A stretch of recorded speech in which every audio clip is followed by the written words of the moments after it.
What was your biggest "we need to leave now" moment? When I was about 16, I went to visit my grandmother at her place. The smell of natural gas was intense, even though Nana didn't seem to notice it much. She was groggy, sort of half asleep, not her usual responsive self.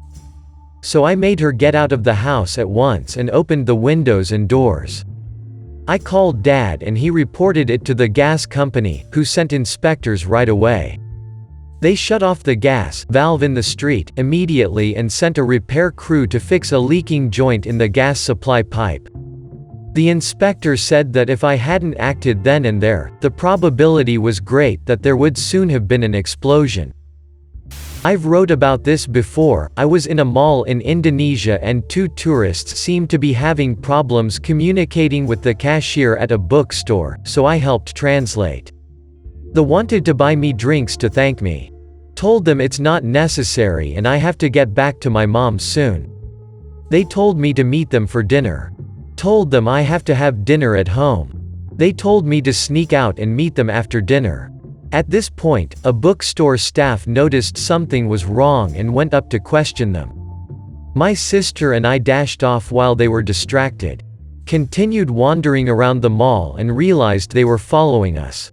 To see if we were just paranoid, we ducked into a lingerie store since we figured two men won't usually need to go lingerie shopping together. They followed us in. Ran so quickly back to the jewelry store our mom was at.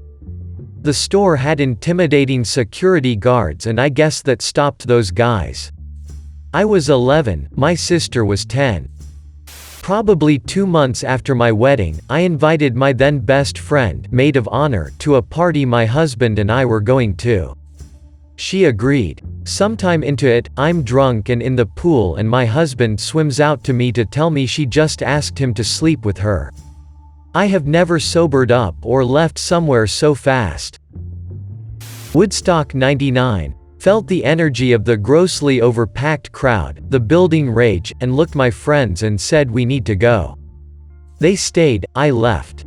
Shortly after fired and riots started and my friends lost everything they had with them. Tents, clothes, food, everything. When you have 300k people shoulder to shoulder in 104-degree humidity and charge $4 for a bottle of water and have half as many bathrooms as needed, you're gonna have a bad time. Met this cute girl at a party. Spent the whole night dancing and flirting. Offered to drive her home and she agreed. We were making out in the car in front of her house when another car pulls up with their headlights beaming at us. I ask if that's a neighbor and if we're blocking their driveway. She replies, "No, that's my husband."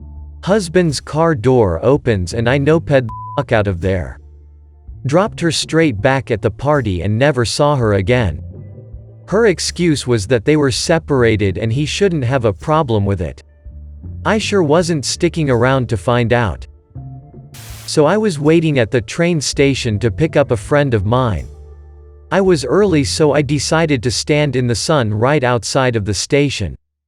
A guy with a bicycle walked up to me asking in broken English if I knew how late the train would arrive. After I answered the question he stayed around and started talking to me. Now I know that's not weird at all, but the things he asked and the way he acted and looked just gave me a creepy vibe. Eventually he asked if I would walk with him while he dropped his bicycle off. I didn't want to because the place to store bicycles at this station is very secluded and to be honest I didn't want to be alone with this guy. So I noped out and walked into the station. He started yelling at me. Calling me names, but at that moment the train came in and it got very busy. So he left. A few months later I read this article in the local paper about a girl being at the station. They had put a drawing of a guy next to the article as he was not yet caught. It was the same guy. To this day I'm very happy I didn't go with him. Grocery shopping with my grandma. She's tired, normal for her, but she's getting a bit slower and dragging her leg more than usual. At the checkout counter I saw her face was a little droopy and I said we are leaving now and going to ER. They gave her a bottle of water for the car ride which she ended up choking on and vomiting up all the water. Called ahead to ER so they were ready and they took care of her ASAP. She was having a stroke and they were able to help her quick enough so that she didn't have any long-lasting issues. About 2 months ago I'd stayed up past my usual bedtime and as soon as I got in bed I smelled something odd and was hearing some inconsistent banging and clattering from downstairs. I don't live in a great neighborhood so none of this was unusual, but I got out of bed to check anyway and saw flames licking up the side of the building. Yelled at my wife to get out of bed and threw on some clothes and we hightailed it out. Our building has a shared wall with the next and that one had an apartment on the ground floor fully engulfed. By the time we made it outside, ended up condemning the whole building. I was the first one to call 911. Have been jerking myself awake in the night pretty consistently since then.